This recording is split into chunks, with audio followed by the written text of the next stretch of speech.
Hello everyone, I stand in Minecraft 1.7.2 with Modular Furnace. I've updated Modular Furnace to the Forge 1.7.2 for Minecraft, and I got everything up and running, which includes dynamic textures, which is why I'm in a texture pack right now. I usually don't like to do that because then people don't get what the mod's about, but in this case, yes, it is supporting dynamic textures once again. Everything functions as normal with the crafting upgrade, the I/O ports, the smeltery.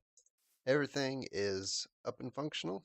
You can see even when they do start adding mods that have these, you can throw them in the smeltery and it'll work right there for you. The only difference is due to the fact that when the core checks its building, it has to check to make sure that these blocks are in fact valid, and there's a special list for invalid blocks. So it used to be you'd open up the config file and you would enter in some IDs of the blocks that you do not want to be built of. Well, no longer is that the case, due to the fact that Minecraft and Forge do not use item IDs anymore, at least directly. You have to enter in the unlocalized version of it. In order to figure out what the unlocalized name is, you're going to want to go into the assets folder of the mod, open up their language or lang folder, and then you'll see something called enus, or any of them will work.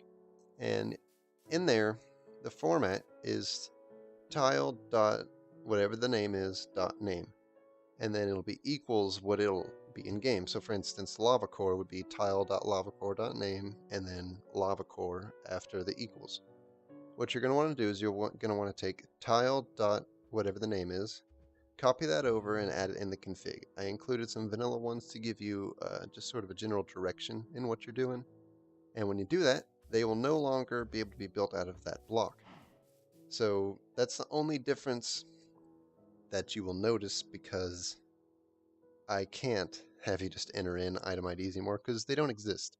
Every time you load up a new world, the item IDs in one will be different than the item IDs in another, which is nice because now you can just throw mods together and they work, but it's also difficult for people who were very grounded into the fact that you have to enter item IDs for things.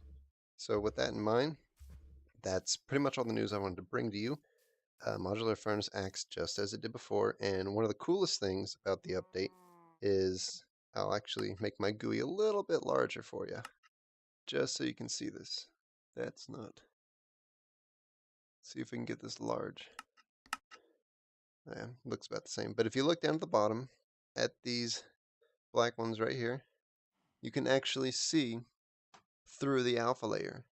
So like these bricks, it doesn't really work in third person, but you can see the bricks underneath that grate, just like you can in the game, which is nice.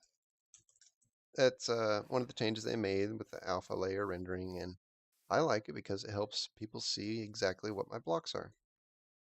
Other than that, everything's the same. So I'm not going to go into the details on how the mod works. If you want, watch some of my other things, go over to my website, check out the description there. It's all up to date. It'll let you know exactly how this works. Other than that, if you want to get the latest updates, I'm going to start looking into porting other mods up.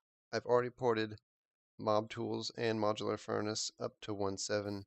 I might go through the others. I might just stop there and start with new mods instead of having to bring those back and let those stay back in the 1.6.4 days. Not sure yet. If you want to keep updates on that, you can subscribe here. This is a very good place because I can do video demonstrations and show you exactly what I'm doing. Other than that, Twitter is a great place. I like to tweet there every now and then. I mainly use it for reading, but if I'm doing something, I always tweet about it, just in case someone who follows me wants to know. For instance, yesterday I tweeted that this was ported, did some testing, and now I think it's ready to release today, or yesterday.